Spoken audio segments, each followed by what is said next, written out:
Hello everyone, I hope you've been well and welcome back to Talking FLS. This is where I share some insights into the recent episodes of my podcast Fine Line Station. Fun little facts about it, ideas, inspiration, and some little Easter eggs here and there too. In this video, I'm going to be talking about episode 6 to episode 10 of Fine Line Station. There won't be any spoilers for upcoming episodes, and anything to do with the ARG aspect of this podcast, I'll have clear spoiler warnings if you want to skip any of those, but I'll only ever be going into a little bit of detail for those. As I said in my last episode of Talking FLS, thank you so much for your love and support on my podcast. It's still kind of surreal that I've actually written and produced 10 episodes by now. That is kind of beyond my wildest dreams, and I'm really pleased with how it's going, and the reception has been wonderful and also the feedback has been fantastic. I have mentioned it before, but this is my first time doing something so large and to this scale, both writing and producing it all by myself. Editing, uploading, keeping a schedule, all of that is run just by me. So it's been really, really great how lenient people have been with that, and also just how lovely everyone's been too. But without further ado, let's hop into the episodes. Starting with episode 6, Dreaming of More. This was an interesting one. This is definitely one of the episodes I had quite early on as well. In the house I live, we've kind of got a really big backyard and then an even larger section with a creek in it. And when I was younger, I used to always have these dreams that the creek, if you would follow along the creek, here it kind of just leads into the neighbors, but in my dreams, it was almost like you could walk through it and almost go into like a fairy land or a different fantasy land or something like that. So I pulled a little bit from that. A lot of the stuff I talked about in this episode is stuff that actually happens with me in terms of like all the dreams and deja revu and deja vu and all of that stuff is pulled pretty directly from my own life. I am someone who has very often dreamt of something and then 6 months, a year later, I go somewhere and I'm heavily reminded of that dream, or in the extreme cases, I go, yeah, I've definitely dreamed about this place when I actually haven't ever been here before. Just like with a lot of the episodes in my podcast, a lot of this stuff I have kind of thought about or happens to me, and it's not until I've researched further that it's something that other people also experience. So that's been a really cool aspect of this podcast, is a lot of kind of loose ideas I've had or things I experience, giving them names from looking them up online, but also finding other people and their stories online was really cool. And I think one of the great things about this podcast is a lot of my friends who listen are like, oh my gosh, such and such happens to me, or I've always wondered about such and such. So that's also been a great thing about it. Moving on, we have episode 7, My Dad Was Obsessed with Counting Time. This is another Brandon Dove story, and the idea was quite different at first. There was a short film I watched a decade ago, back when there were all those YouTube short film videos, both, live action and animation, and there was an animated one about this guy who, I think he was like collecting clocks or something. I think the character was kind of obsessed with like telling the time or seeing the time or whatever. And I always thought that was really interesting. It's one of those ideas that's just stuck with me for a really long time. So it's great to be able to kind of take that and put my own spin on it for this story. This was an interesting one as well. Like I said, I kind of had the loose idea of what I wanted, but it wasn't until I started really writing it that I knew I needed another aspect with it. And so that's how the kind of determinism, free will aspect got added to it as well, is that it's something I wanted to explore, and it kind of fit really nicely with what I wanted to tell with that story. I really enjoyed writing it. It's a really good one. I also remember the grandfather clock. My grandparents on my dad's side, they've passed now, but when we were younger, we used to stay in kind of the old people's home that they were taking care in, and they had a grandfather clock that would go off every hour. And I remember when me and my brother used to sleep over there, it was kind of weird. I mean, I like it, the sound is very nostalgic to me, so I enjoy it, but I can also see how it would be really annoying, that going off every hour. Moving on to episode 8, Moving Paintings. This is another one inspired by an event. Back in my uni days, we had lots of guest artists come in and have a chat to us and whatnot, some lesser known, some better known, and there was one guy who came in and was talking a little bit about his experience making these kind of short, kind of GIF-like videos. And he essentially explained this story about going somewhere and being so dehydrated that the painting started moving a little bit, and he kind of took inspo and went like down the GIF world of art. And again, it's just one of those things that always kind of stuck with me, and so I knew I had to put it into one of these stories. And the look into illusion work is pulled pretty much directly from my own practice. I did a creative arts degree in university, and I ended up majoring in photography, and I went down the video route, but early on I was really looking into kind of illusion works and projection mapping and all of that kind of stuff. It really fascinated me. I love this idea of like kind of tricking the viewer. You're pulling a lot of interesting ideas as well, because when you research illusion work, I included quite a bit of it in this story, but it's really fascinating, and many of the artists I talked about were artists I looked into, and I heavily encourage checking them out. I think it was also writing Hans as a character was interesting, obviously like a slightly older gentleman, so while my stories are similar, and that is kind of on purpose, you know, I still wanted to at least have them be a little bit like have their own voice come through, at least enough so you can tell the difference, and I'm quite happy with how he turned out. I think it took a little bit to write some of the feelings associated with creating art and viewing art, because a lot of that is really important to me, but it can be tricky to describe those feelings a little bit. It's describing how moved you feel when you see like that piece of artwork in real life is just phenomenal, and I think it's something that is hard to describe, and it really did take me a while. I'm quite happy with how I did it, but yeah, it's still a tricky thing. Moving on to episode 9, Whispers in the Static. I came up with the title for this one pretty quickly, and I do love it a lot. It's a real good one. And of course I needed some kind of story that revolved around an attic. This one, while I had a pretty clear idea of what I wanted, I did struggle to write it a little bit. I think I was coming at it from a kind of younger male perspective that was maybe a little bit different from mine, so it definitely took a little bit here and there.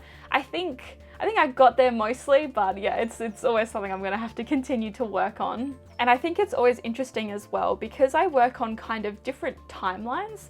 So a lot of the time I'll kind of have either the character who experienced something is the one who sent in the letter, the email, and is kind of retelling their story. A lot of the time it's in the past, or it's in the past leading up to the present. And then, or I'll either have someone who had a friend or a family member, and they're the one telling the story from their point of view as well. So there's really interesting contrast, and I tried to kind of break that up somewhat evenly as well, and kind of make the speakers quite varied, because yes, I have my own biases and that's gonna come out in my work, but I kind of, in some cases I wanted to challenge that, and I wanted to make characters, you know, different ages, different backgrounds, all of that as well. I also thought it was really interesting when I was writing this, talking about like moving from your home to a house you've been to but has never been your home. I don't know, there's just something really interesting about that.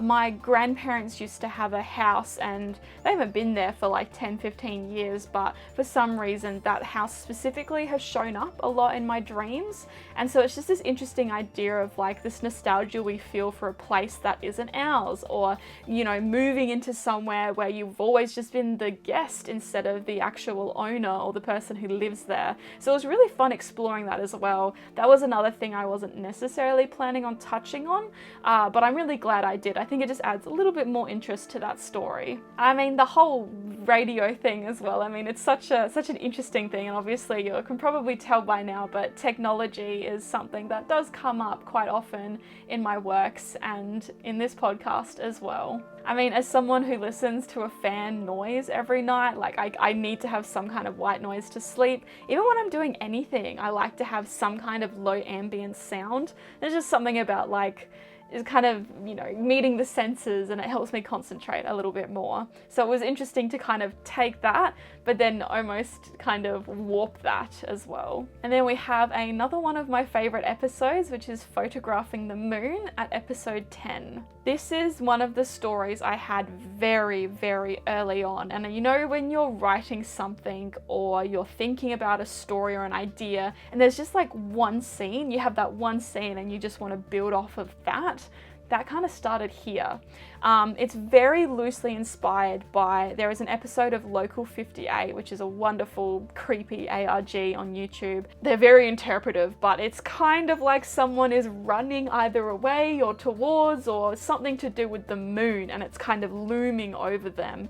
And I have a few kind of sky, star, moon, space aspects in my story, and very often my family and I would take a trip to Palm Cove in Queensland, which is kind of tropical, right next to the beach. I've been going there my whole life. I love it, and some of the first ideas or the very starting points of FLS started up there, is when I kind of was jotting down notes, and I watched Local 58 up there for the first time. But I had this image of like nighttime, and instead of kind of running away from the moon, it's just like being entranced by it to like an obsessive degree. And so I had this image of just someone and a friend beside them, you know, someone walking into the ocean and just not stopping because they want to get to the moon, and then the other friend freaking out and whatnot. So yeah, I had that idea, like it just for whatever reason came to me, and I just built off of that.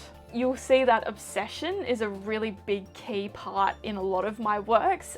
There are like narrative reasons for that, but also personally, like I'm a very obsessive person. If you know me at all, or you've seen any of my works online, I go down the rabbit hole and I do not stop. Sometimes to an unhealthy amount. And I won't go too much into detail, but it is something that has affected my life, my entire life, right? And so it's kind of cathartic and kind of, I don't know, there's something about writing about this thing that has just been a part of you for so long that is sometimes hard to describe, because if you don't have those compulsive needs, it's sometimes difficult to explain, because it's so easy to just be like, well, don't do it, just move on. But it's never that easy, is it? And so I just find it really interesting that this has been a really great avenue for me to explore that, and in a kind of more creepy way is kind of nice as well. I don't know, there's just something about exploring obsession in my work that I've never done before, but has been really interesting and very eye-opening for me as well. In the story as well, you know, taking photos with your phone versus taking them with film is also a really interesting conversation, and I majored in photography, so a lot of kind of comparisons or metaphors, I can't help but relate to photography sometimes, because it was my language for such a long time with my studying and afterwards. And so it does pop up a lot, and sometimes I'm like, oh gosh, should I really be bringing up photography again? But you know, I'm trying to remain true to myself, so there's gonna be a couple more photography bits here and there. Alright, so that is the episodes. Now I'm just going to really briefly chat on the ARG elements as well. Feel free to skip to this time if you'd like to avoid any spoilers. If anything, I'll just be going into a really small amount of detail anyway. Those who've been playing along with my ARG aspects, thank you so much. Feel free to always reach out to me as well if you have any questions about them, or if you're maybe a bit lost or a bit confused. Sometimes if you want a hint as well. I do try not to give out too many hints here and there, just because, you know, part of the aspect of the story is for you to explore and to get invested in it as well. Now, when working with the ARGs, it's always good to either take like a main theme or a main topic, a main word that's been said, or trying one of the characters' names on the website, so / such and such. That can really help you look a little bit deeper. There's lots of ciphers. Maybe there's an image for you to also adjust any settings to have a bit of a closer look at it, or sometimes you might even see some flowers as well. What I'd encourage is looking up the language of flowers. Maybe that'll help just a little bit. I've also started exploring a little bit more mediums such as like short videos, or some extra audio too on the works. So with the ARG elements, you can keep an eye out for those. And the other thing I'll just mention is sometimes there will be extras on the episode pages. So while I release my podcasts to various apps on YouTube, each episode has a dedicated page on the Fine Line Station website, and you can find a little bit more there sometimes. While Charlie in the podcast might mention, hey, I've put such and such on the site, sometimes she won't mention it in the audio form, so maybe just have a peek every now and then just to see if there's anything extra. Alright, and that's everything for Talking FLS. Thank you so much for joining me, and thank you so much for all the love and support on Fine Line Station. Everything is on track, so we're going to be continuing on the rest of season 1, which will have 13 episodes in total. The next Talking FLS will go from episode 11 to 13 and have a bit of a chat like that. There's going to be a mid-break, but there will be a few extra bits and pieces, like an extra kind of mid-season episode, as well as the Q&A, and then we're going to hop into season 2. So I look forward to chatting with you more. Thanks again, and I'll see you next time. Thank you. Bye.